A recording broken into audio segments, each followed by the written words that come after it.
Businesses thrive by knowing customer insights because today's insights are tomorrow's facts.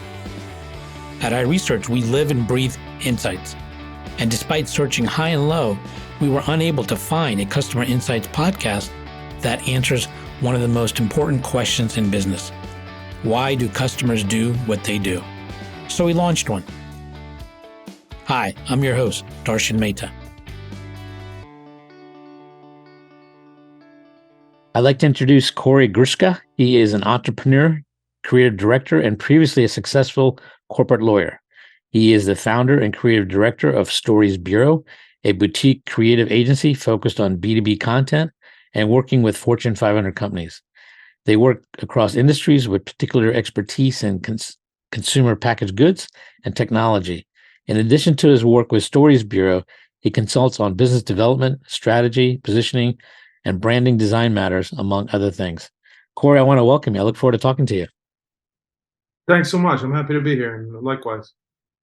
You really have quite a varied background, ranging from initially studying computer animation, then law, going on to becoming a seasoned corporate lawyer, and then shifting into marketing, and now founding your own marketing agency. And I'm curious, tell me some of the aha moments that have impacted you in your career path, and also that's affected and influenced your marketing philosophy. Sure. Yeah. I mean, my biggest aha moment is one of them was just realizing that I need to change. Change is something that I embrace as a person, and I think in business, and I think that's definitely impacted my career. But I think it's also permeates the way I think about marketing and marketing strategy, and I think from a marketing perspective, I think embracing it, looking at what's next, thinking actively about it, scenario planning. I do that in my career all the time, and I've done it, probably too much, but I think same goes for marketing. I want to dig a little deeper. What has caused you to pursue change? Because, often people don't want change. They want continuity. They want consistency and predictability. So you're telling me you take the opposite path. And I'm curious, have you always been that way? Or is there something that impacted you to shift you to that focus? So we started with an insights podcast, and now we're moving into like a therapy, personal growth podcast. Well, they're personal insights. Yeah. But I think what to me it is honestly like gets a little personal, but like my background, my childhood, my family and I moved around not that much. We're not like some families, army, military families and so forth. But I grew up for the first 6 years in Florida. Then we moved to Queens, New York, and then we moved to northern New Jersey, where I did high school. And then from there on, and I spent a lot of time in New York, in the city, kicking around the city and so forth. But like my career just kind of did that as well. My academic career, my professional career, I went to college and started BU in Boston. It was too cold. And so I ended up moving to Florida, Central Florida, where they have an animation program. And I went law school in DC, Philly, multiple places, so it's kind of ingrained and trained, I think. Almost kind of enjoy it, not almost enjoy, very much so. And I think that's a mentality for marketers that I think is relevant.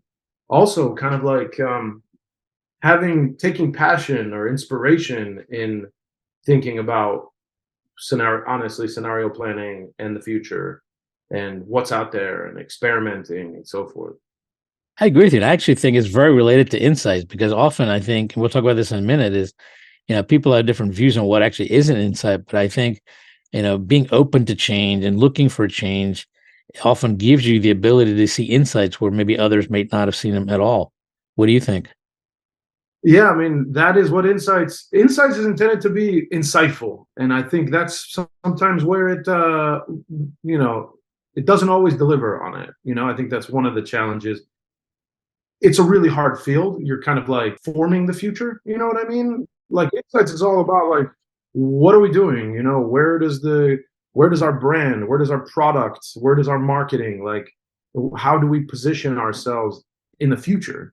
Not today, like, I mean, today too, essential to the insights process to be able to scenario plan for sure, but like look objectively and in an inspired way at kind of what's next and what direction can we go and how does that impact where we stand today and the decision process we have in front of us, the consideration set in any context. I think that's what insights is all about. And kind of, if you the objectiveness and the open-mindedness is so important because and that also comes, there's bias and there's uh which everybody has, some more than others. And yeah, I think it's very important as in the insights process, in the research process, whatever it is you're looking into. Yeah, I agree. And I think with the bias, I think everyone has their bias, but I think if someone's open to change, they're able to then question some of their bias as well because they're actually open to a different viewpoint or a different perspective. And I think what you're saying is something that Wayne Gretzky often said is he doesn't go where the puck is, he goes where the puck is headed or going to be, right? And I think That's so. very That's well. very interesting. Tell me, how do you define insights? Interesting. That's now we're getting into philosophy podcasts. I, We're going to cover I it all think, today. yeah, yeah. It's probably different in different like industries. It's different and in for sure, to me for sure, the different in different industries and even in the size of the business, like the different business units that, I mean, it's generally marketing, I'd say. Like it's consumer insights to me as I've seen it, whether mostly I think it's in a bunch of industries, but it's started in CPG with P&G. I think that's what everyone says. And it's kind of become a lot more commonplace in tech. You see more insights in big tech, small tech, insights for in the tech space. And it's different in CPG versus tech because tech is looking at users, CPG is looking at consumers, at purchasers of their products, retail or in e-commerce, and consuming them at a mass market. And so the way I define it is finding a very small set of, I guess you can call it, I don't, not to make a tie-in, but aha moments or ideas that are actionable, that are fairly narrow in terms of the concept. It might be broad in terms of the application, but a very specific idea that is going to make money for the business. In tech, it's more about honestly the user and the UX and the CX, and the product. In CPG, insights is like for the it's like you know for the marketing team mostly. R&D innovation, although innovation often tends to have their own insights, innovation insights in the big CPG world. But I think it's about the goal of insights. The way I define insights is a group of people that are doing a bunch of research and a bunch of thinking and strategy work and testing and identifying key uh, decisions that can be taken that are either pivot or continue and double down, whatever it is, that are actionable and actioned on and make money for the business. In addition to kind of the overarching like segmentations and the overall positioning stuff, the branding and the brand research, that is being done. To me, the key, if Insights is not delivering specific stuff that the CMO, the CEO, the business can do very specifically because they invested a lot of money in thinking about it and talking to consumers, then it's falling down in my mind. It's not delivering fully. There's other things that it does, again, brand and consumer, voice of the consumer, but that's my take. That's long-winded, but that's my. I agree with you. I think insights is more than just facts or numbers. It's a combination of many things grouped together. I often talk about a good example is a really good comedian who takes something from over here and over here, puts it together, and makes you say, "Oh my God, I never thought of that, but that's an absolute truth, you know? And I think that's what an insight is, trying to get to a core truth, whether it be in IT, and I think you're right, it's related to UI, UX, but also ultimately drivers that are driving a better UI, UX for the consumer, and what's actually the motivator or the key driver for them. And I think, that's the hard part, is getting to it. But I think in the insight space, often people don't know what an insight is, and therefore they often don't know when they see an insight. Right? And often just stop at just a fact or um, a number, but it's much more beyond that, as you're talking about. It's very hard. It's not just that some people don't know when they see an insight. Even very shrewd people, it's very hard to identify a true insight. It's not just that; it has to go further, right? Because you have to not just identify it and be like, "Hey, boss, I think this is a great idea," or "Hey, CEO, this is a really important idea." You have to be an advocate, and this kind of probably gets into some of the other stuff we'll talk about and that we do. But you have to be an advocate for it. You have to bet. You have to at times take a risk, and it could be a career risk. And in terms of like, because it's kind of like, are you in fifth gear with the idea, or are you in second gear with the idea? Second gear potentially doesn't do anything. It's like it never existed. Fifth gear is like, maybe there'll be action taken on it, or depending on how senior you are, there definitely will be action. But then if there is, what if you're wrong? And I think that risk aversion is a really big thing in the inside space. There's a variety of ways to manage it. But I think the understanding of that thought process, I think, is something that is not talked about all that much. Or maybe it is, and I just don't go to the insights conferences, which I don't. But I'm starting. Now that's an Um, insight. but yeah. So tell me, I mean, maybe this is related to you becoming an advocate of the law to become an advocate of insights and marketing. Maybe you can tell me about that transition before I ask you the next question in terms of, but let's answer that one first. All right. So my first, like, I started as a kind of creative, as a designer and an illustrator and an animator, but it was too creative. It was like fully just being stuck in a studio or a room with a dark room that's cold and an animation, basically like hive, for days on end. So I wanted to be challenged. I wanted to be challenged academically. Went to law school and did well on the LSAT. Never studied, really, never was an academic before. But so I went to a pretty good law school. Actually did well, very surprising to pretty much everybody that knew me.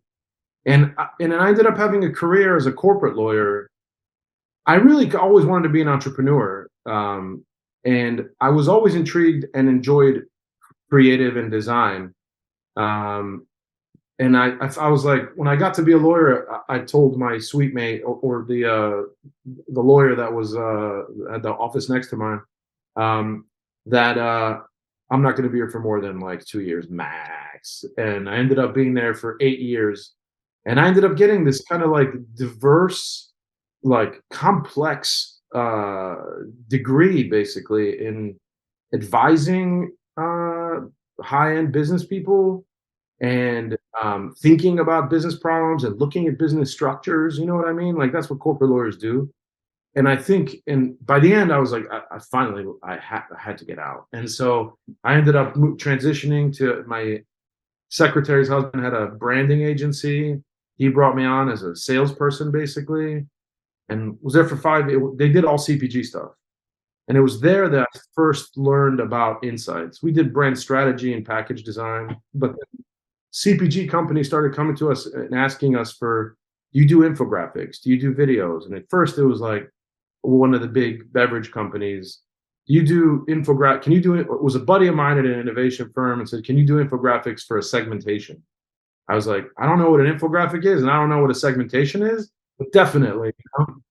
And so we started there, and that just snowballed into, like, people would leave and go to this company and go to this company. And we ended up becoming like an insights. I think, going back to your question, legal career and the analysis aspect just kind of made it very natural for me to look at data, look at the business information. And the first time it came to me was through that agency, that branding agency, when I had clients that would come and from the insight space, and be like, can you take this complicated information and make it a really awesome deck? Or can you tell a 2-minute story with this research project? And it was like, I got the story. I was able to analyze what the important things were, and the storytelling was in my nature, right? Legal, before that, multiple creative kind of areas, and so yeah, and so that's how I think the legal and the design came together. A lot of agencies say left brain, right brain. I had to do it. Like that's kind of like how I fell into it. I understand. In fact, the reason I'm asking these things because a lot of my background was moving around when I was young and changing, and I'm open to change. I love change. I embrace it, and I actually was interested in becoming a lawyer at one point as well. Interesting. Yeah, and I realized like when I was in school, when I really like case studies, and what I liked about case studies is basically weeding through all the noise and information you're given and getting to the essence of what's really driving things, and seeing how that can actually solve the problem. And so to me, it makes perfect sense that you come from a legal to do this and being able to weed through all the noise but get to the relevant facts, because ultimately you got to be an advocate for what you believe in, right? And so yeah, that's why I was kind of asking, is I was wondering if it was a similar kind of thing for you. It is. And so it's not the normal path that one would assume one would No, take, but to me it makes perfect sense because it's not necessarily the job, it's the skill set you need for those jobs that ultimately I think helped you to where you are. And obviously you gravitated more towards a creative bent, which is that's what you liked anyways. so I have So I'm a curious. couple questions too. Yeah. If you turn the microphone around, but you were going to say something. So I was going to ask you the next question because based on this, and you become an advocate of insights, give me an example, because I think you might have one or two where you actually saw an insight, but you had to become a real advocate for that in order to convince the client, or to really change the trajectory of the project, or the campaign, because you saw an insight, but you had to become an advocate and go through maybe some of those gears you're talking about to actually stand up for it. But in the end, it paid off. So I was wondering, do you have an example of that you can share with us? That's a good question. An insight that I advocated for. So there's one example. I'm not on a advocating for an insight. So the truth is, we're not utilized. We don't really do insights work, which is actually something I've been thinking about a lot.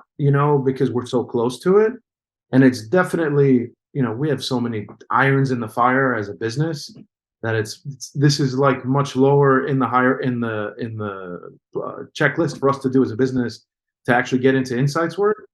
But what we do is we do the storytelling and the creative around it. I'll push people in different directions, but I purposefully to date have part of it is it's expensive work and it's my time, and it would take a lot of my time to really dig and put my fingers into it. But what we do is help sell the insights, and we help organize, if you will, build hierarchy into insights and the communication of them. So while I can't give you an example, I have a couple, but I won't give an example on the insights space because I don't think they're as compelling. But on the storytelling piece, I think I think one of the things we did. So we've done a lot of segmentation work. I mentioned segmentation before, but the strategic planning around how the segmentations are communicated. Segmentations are done by all the big companies in every industry, right? That have meaningful marketing departments and a marketing strategy. And so, but it varies so dramatically how they're deployed and how they're adopted. And that's the whole thing, right? And so there was one client that I worked with a few years ago that I pushed. They created the segmentation. It was gonna sit on a shelf. Effectively, it was gonna have its day. It was gonna be presented to the senior management, maybe even to the board. It was gonna be utilized in some capacity, but I think what I came to the table with was the kind of the strategic planning of how are we going to deploy that segmentation. And in that instance, which is it's done sometimes but not always, we identified three of the key segments, three of the the key customer segments actually had, in this instance, and this was kind of like, if you can call it insights work, but it was collaborative with the insights team. Three of the key segments had very specific tie-ins to different business units within the organization, that's not always the case.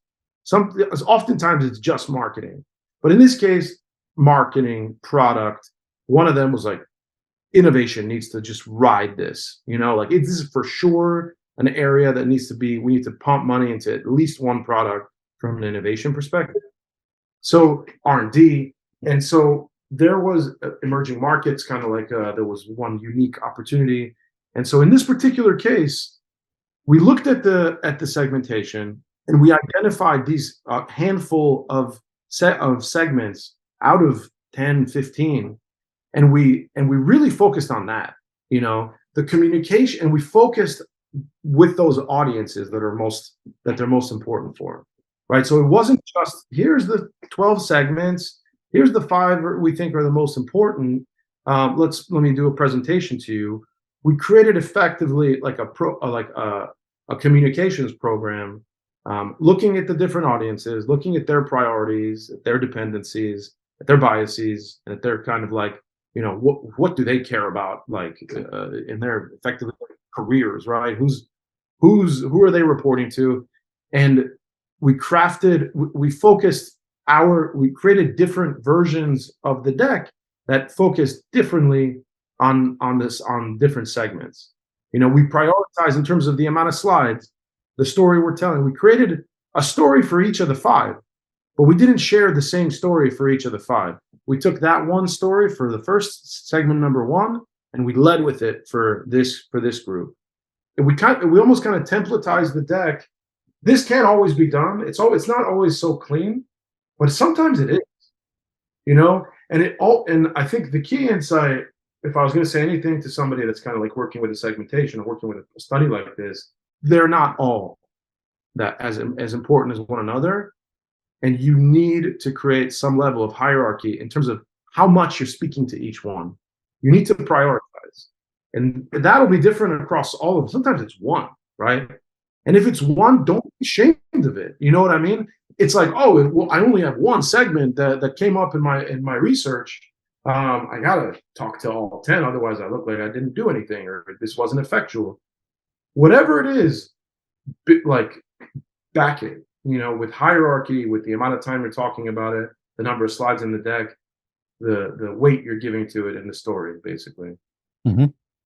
And how did that change how did it change the trajectory of that project for you when you did that? It's hard to say what would have been, but I think I know that one of the segments was actioned on and I think it's probably still in the innovation. No, it was probably not. I haven't even followed up, to be honest with you. But I know that one of the segments was actioned in a meaningful way in the innovation process and so forth. Should check it out and talk to them about that. Actually, it's hard to say what would have been. I know that it was successful. I know that there were a lot of kind of like, like in the meetings that they did. I don't think there might not have been as much. You know what I mean? Because you're an engineer or an R&D person. If it's not tailored to me, and if you don't put on a plate and serve it to me, the aha moment, in your words, right, then they might miss it. Again, to what you said, people aren't great at identifying them, and like insights people struggle with that. So that engineers and R&D people, and and sometimes it's complex because like the story is like there's a tie into marketing, but there's also like a sales angle, but it's really an R&D thing, or it's really an innovation opportunity. And it's just, if you don't really put it on a silver platter sometimes and give people, the story that's fairly custom, so I think it was very effective. That was one of the ones where I was like, we really added value to the enterprise, with design, creative. So what was the inspiration that led you to found Stories Bureau in 2018? Opportunity, honestly. I'm a big believer in niche, but also scalability, right? Sometimes it's a niche that can be scaled, sometimes it's a niche, but also having a business that can scale. And so when I founded Stories Bureau, I was at that branding agency. We were doing package design work, brand strategy work. And we were approached by a CPG, a big CPG beverage company to do infographics for their segmentation. And I did it. I literally hired a market research, like an insights person to consult and like teach me, because this was kind of before chat gpt. And so I hired an insights person to teach me what a segmentation was, how it fits in, what's the context, why do they need it. So learned all about it. And that snowballed into work with insights groups. And at a certain point, I got more and more of it. The more I learned, I learned that like there's nobody serving this space from a storytelling perspective. There are storytelling people, but there's nobody that's coming to this space and being like, we can take your data, your insights work, because we understand insights, make better stories out of it, and also give you elite creative, better decks, better videos that have impact. When I learned about that, it was opportunity. This is a niche of one's dreams, right? There's a lot of demand and there's literally no supply. So we started doing so much work that my partners and I in the branding agency, we created a new entity. We called it at the time Stories Company, initially just focused on storytelling with insights and design for internal comms, really executive comms, but really for insights. And that snowballed into what we have today. I was bought out. I took the company on my own 5 years ago in 2018, and it's grown into what it is today. Beyond insights, but insights at its soul. Nice, nice. So now that you know what infographics are and you know what storytelling is, as well as segmentation, what would you tell a young Kory that was just starting out when he didn't know it? Some things that you know now to save a lot of heartache and learning curve. How would you shorten that learning curve? What would you tell young Kory now about infographics, storytelling, as well as segmentation? Interesting question. So, what the person that I was in 2018, you're saying, Yeah, basically when you're when I mean or anybody else that new to the space, that kind of like you were, yeah, didn't know about infographics, didn't know about segmentation or storytelling, but now interesting. that you've done it and you understand it very well, what would you tell them? The problem is, like, what do I tell myself, or what do I tell somebody new to the space? Because what I would tell myself is, this is a huge opportunity, and I should have frankly doubled down faster. Like, we should have invested real money, built a real brand. I didn't have a website until 6 weeks ago, and to be honest with you, it's been 5 years. We built all on. So from a business perspective, personally, I would have said that there's a need in the market, in the insight space. People that are, insights people, they come through a specific track. And insights folks come from basically an MBA track, and they start working in insights, usually directly, like a junior level insights person. They work their way up. For some reason, in that track, I think this is the case in every corporate business unit, but storytelling is missing a little bit sometimes. So I think that's why storytelling is such a buzzword. The truth is, nobody can do it. We can talk about why it's important, but a lot of other presentation experts and storytelling experts talk about the history and everything. But I think there's a real market need for storytelling. It's not so much infographics, but it's presenting data in ways with hierarchy that are well calibrated to what the audience needs and can process, right? And so I think the market opportunity, frankly, is what I would have told my earlier self. What would I tell like a young insights person? Sorry, tell me your But top of mind thinking. Yeah.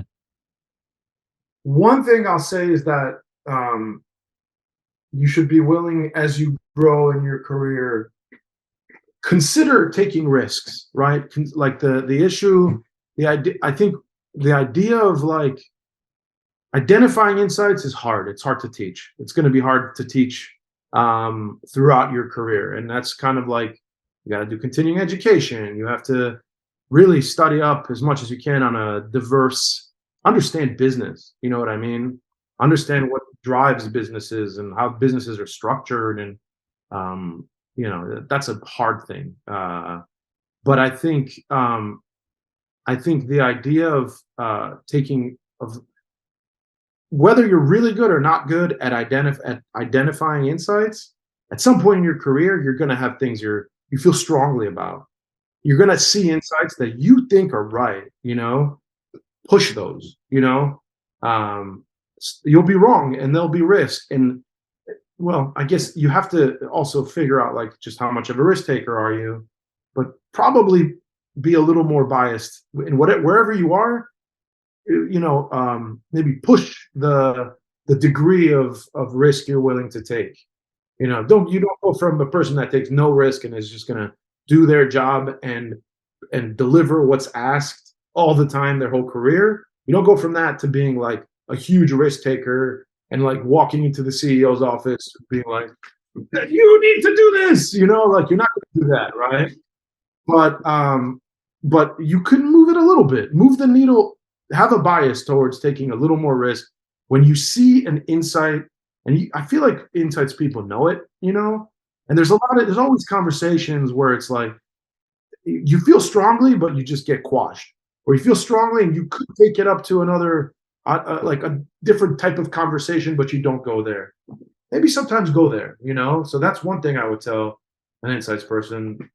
And on the storytelling piece, you really have to think about the audience and plan how you're going to be communicating the insights project. Like, I think another thing that is a real, just like almost epidemic, is like there's so much money that goes. The people spend like 750,000 on a project with Kantar, and they'll start working with it and have, all right, we need this main deck or whatever they need. And then they'll be, okay, so what's the plan? Like, who are we talking to? How are we implementing it? How are we activating it? How is it being socialized in our organization? I think that consideration needs to happen at the beginning of the project, before and possibly in collaboration with Kantar, Ipsos, whoever it's going to be, right? Like, I think in the beginning of the project, it's what's the project plan, what's the research plan, and then also what's the communications plan of it. Like, we need a deck. Well, we need a main deck.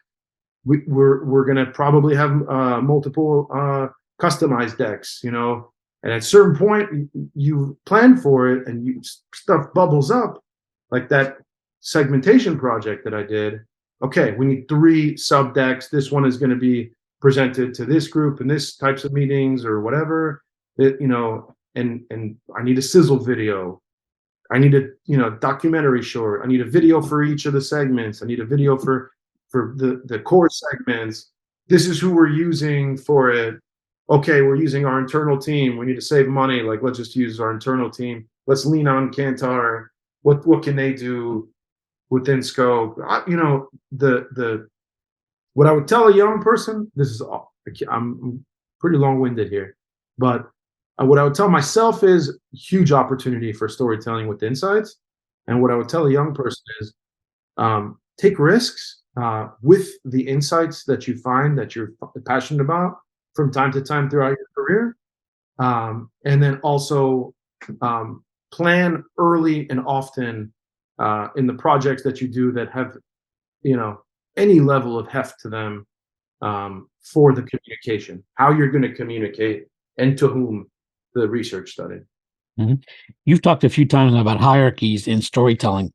Tell me what you mean by that. And if you can, give me an example of what you mean. All right. So we have I'm honestly not trying to be self-promotional, but we have a training program called the Center of Gravity, which we've done with a bunch of, large Fortune 500 companies. It's called Center of Gravity because it's all about visual and content hierarchy. That's the name of the game. Everything, honestly, in corporate, like anybody that's talking about anything, for sure in business, but definitely in insights. From a visual hierarchy, so hierarchy from a content hierarchy perspective is like you're building a deck. You need to be visual. So this actually comes from my career as a lawyer. Lawyers work in outlines. Like lawyers work in outline forms. Business people work in decks. I never used PowerPoint before 2018. When I was my 8-year career as a lawyer, you might be surprised to hear, I never opened PowerPoint, which is interesting, right? Lawyers work in outlines. Lawyers work in Microsoft Word. And so, and the reason is you have complexity, and this is also an information design principle. Complexity is managed through order, through hierarchy. And really, order is hierarchy. So from a content perspective, what I mean is thinking in terms of an outline. What are the key points? What are the dependencies from a content perspective underneath those points? What are below those points? And at the top level, let's say you're building a deck, are the top levels in your outline. And you should be looking, am I building my sections in my deck? Am I zooming out in my deck? Look at, slide sorter in PowerPoint, that the button on the bottom that lets you see all the slides in the deck on one. When you look in that view, have I built out sections? And are the sections logical? Like, are they all at the same level? Or like, are there two sections that are like clearly the key points? And all the other ones, I'm just bumping up to the level of a section, but they're really not. They're subsections of other ones, So that concept of hierarchy, I'll kind of leave it at that from an information perspective. So content hierarchy, that's what I mean by content hierarchy. It goes much deeper. It applies to data visualization. It applies to all sorts of other things, data really analysis. And from a visual perspective, hierarchy is everything. You go to a website, how big the font is, the space between blocks of text. Is something bold, but something's not bold. You go to, and that's the case in every area of design. Visual hierarchy is managed and will change what you see, basically, and what you take away from what you see. But from a presentation perspective, to me, it's the most important piece. Within each slide, I have a paragraph of text. I can't help it. I have, which is another problem that most business people have. They put too much stuff on their slides and they can't help it. Most presentation designers say, just simplify your slides, just cut the paragraph. And that's a great principle, but like nobody does it. They just put the paragraph on there, right? So if you have a paragraph, what do you do? Nobody's going to read the paragraph if you're presenting that slide. So you write a sentence that summarizes the paragraph, the key points in the paragraph, bold it, make it the font a little larger, make it the first sentence of your paragraph, and that's it. And then people are just going to scan the paragraph, read the first sentence. That's just a very simple. You asked kind of specifically what does hierarchy mean. So specifically, it means content or information hierarchy and visual kind of design hierarchy and layout. And that's kind of what I mean in this context, in the context of insights. I'm going to tell you how I'm interpreting what you're saying and tell me how close or how far I am. And I think what I'm hearing is interesting, which you talked about in terms of the word versus the, slide format. And I think what you're talking about is you basically need to build logical steps of key points or factors that are going to ultimately build up to what you're doing in the end, which is either advocating, selling, or promoting a viewpoint or something, right? But you need these steps in order to cut through the noise and bring clarity to the receiver, as well as have overlapping fields of experience with them that they can then absorb not only the information, but even the visual that ultimately leads to your ultimate goal that all these factors in the hierarchy lead up to. Is that?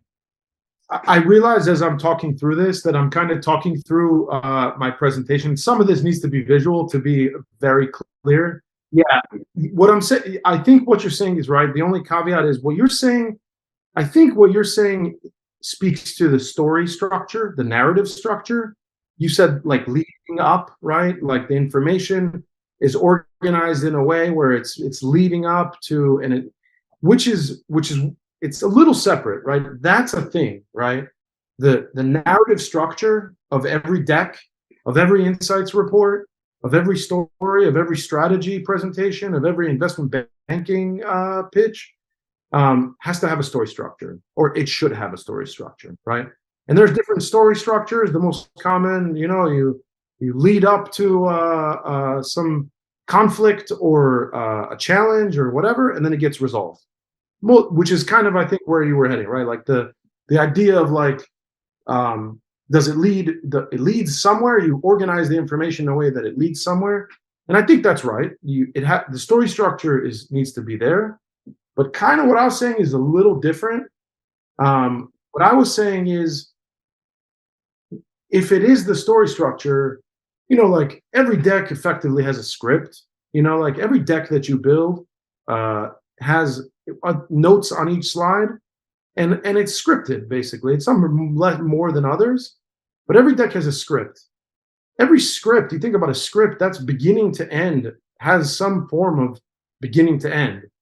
So every script also can have an outline. And an outline is just like, at the highest levels, all the concepts in the script, all the sentences in the script, organized top to bottom, but just in levels, right?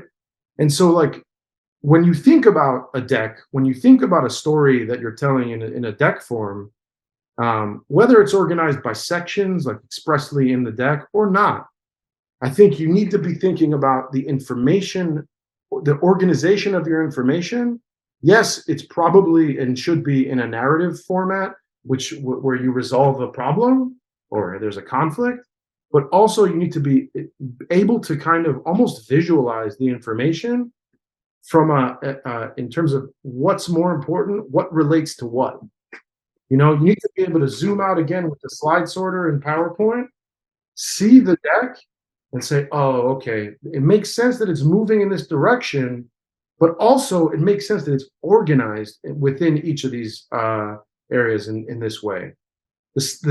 At the highest level, the key points that I'm making, they are independent of one another. There's three of them, and there's only three that I'm focusing on at that level. There might be three sections. There's not like 5 sections or 7 sections, but only 3 of them are the key points. You know what I mean? The way the information architecture, frankly, is built in such a way that there's hierarchy in there. It's a lot more effective So they build on each other, basically. But should stories all have Yeah. objectives, or stories are okay just to be plain informative? I mean, I would think all stories would have an objective at the end that you're trying to achieve. Not at all, I don't think. And there are different kinds of objectives for stories. Think about you've seen Pulp Fiction. There's like 5 stories there.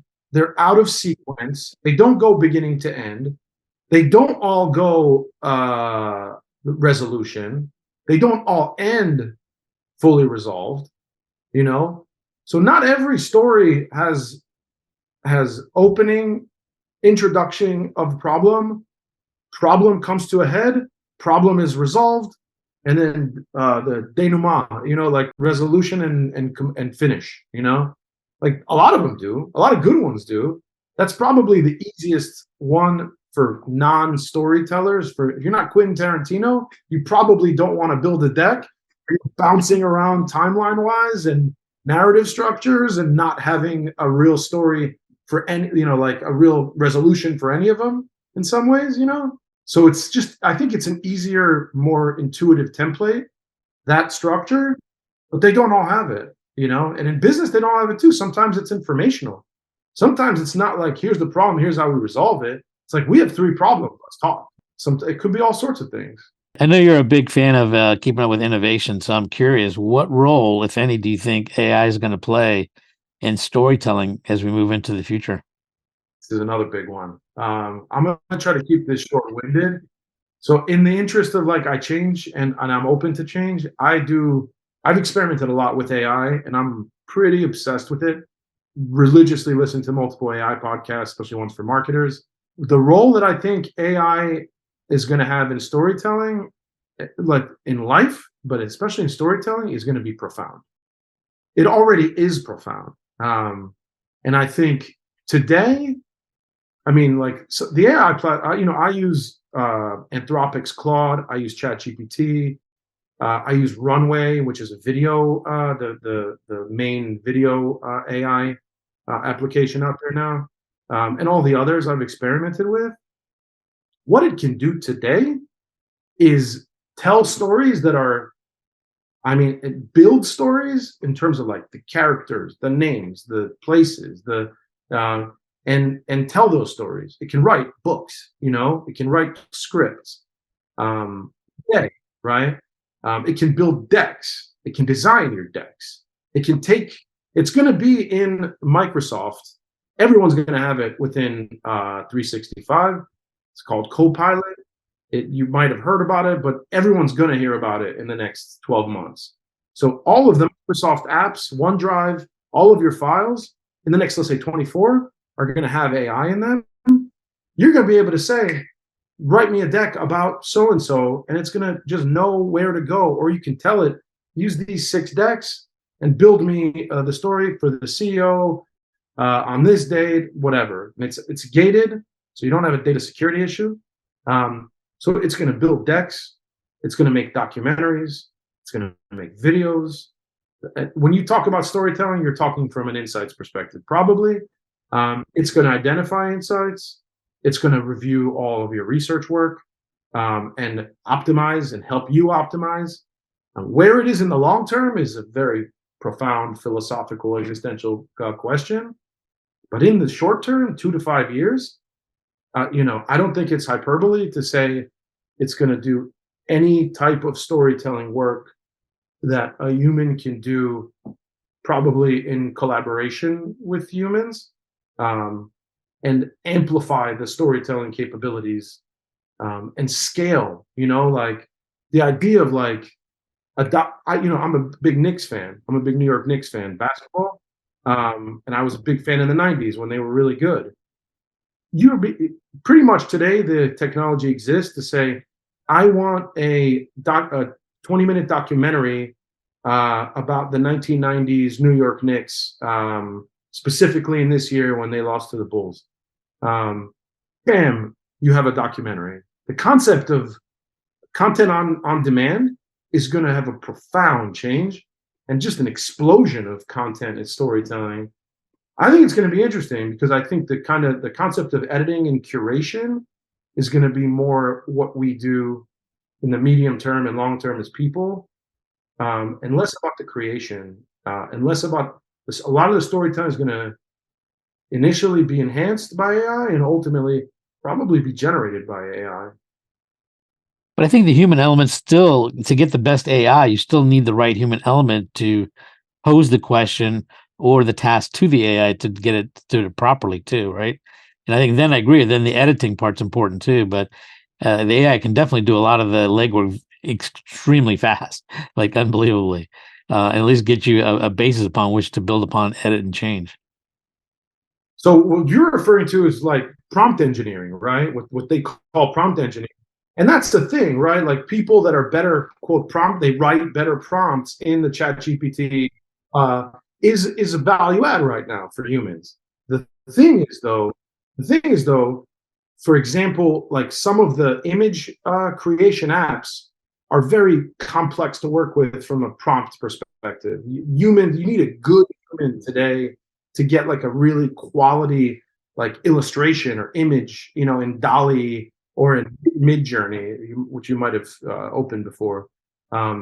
Today, the next generation of DALL-E, which is out now, from what I understand, the prompts are a lot more efficient. Like the ability for AI to understand your prompt, predict, and deliver relevant results is way enhanced. Like in 5 years, you're right. I think you need a human to prompt it and to nurture the conversation and the AI work product. You need a human today to do it well. But in 5 years, I mean, who knows? Like, I think AI is going to be much more effective at giving you what you want than you are asking for it. You know what I mean? Interesting. So, what role do you That's my think take. humans will have? I might be wrong. What's What role that? will humans have?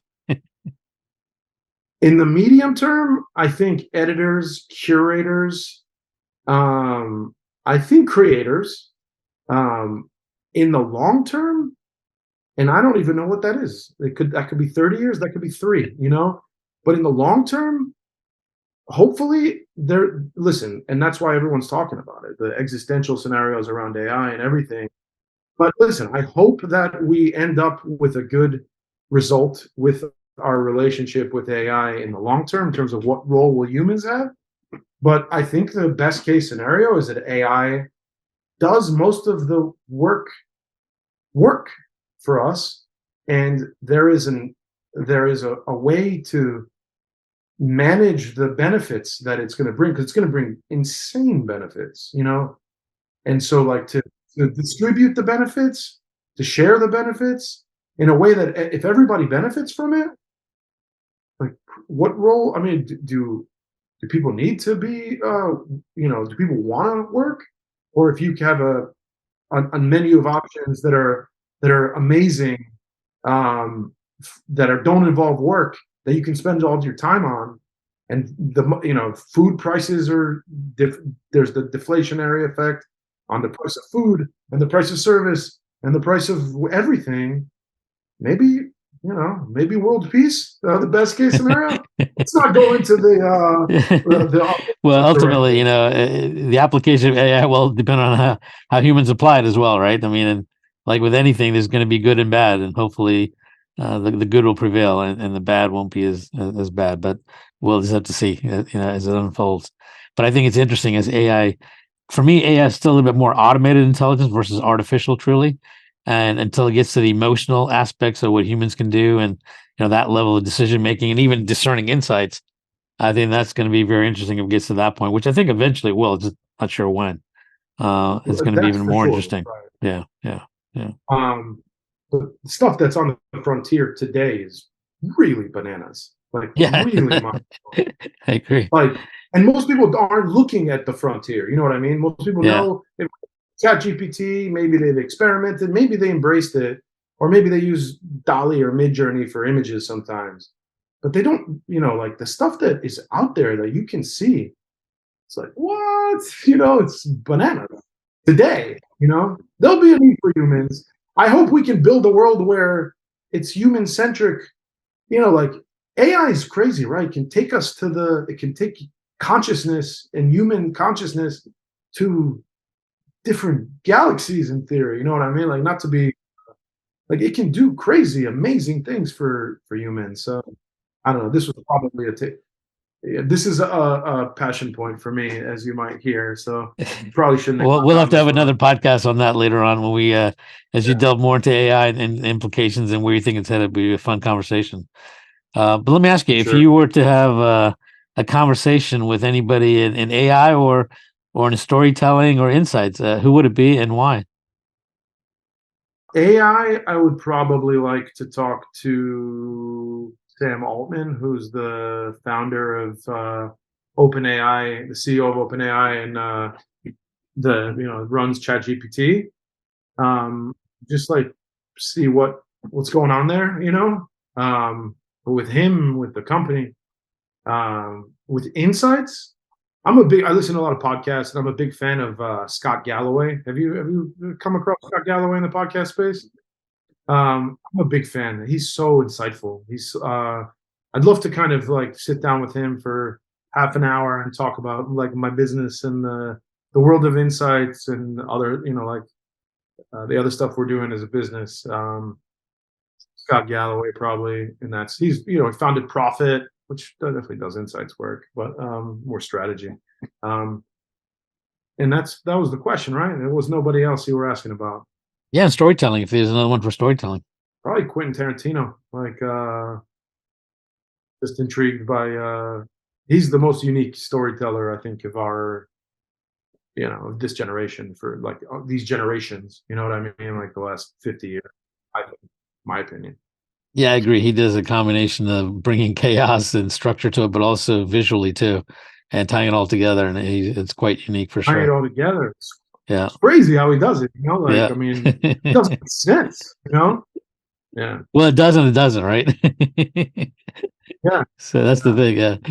So, well, listen, it was a pleasure talking to Corey. I really appreciate it, and I look forward to having a continued conversation with you on AI in the future and seeing where all this is going to take us. And I'd love your insights on it because, especially when it ties to humans and storytelling, I think you bring an important and interesting perspective. So thank you.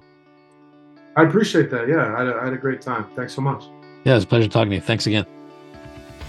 Getting to AHA was brought to you by iResearch. To find out more about us, head to iResearch.com and make sure to search for Getting to AHA in Apple Podcasts, Spotify, and anywhere else podcasts are found. And don't forget to click follow to ensure you don't miss any future episodes. Thank you for listening.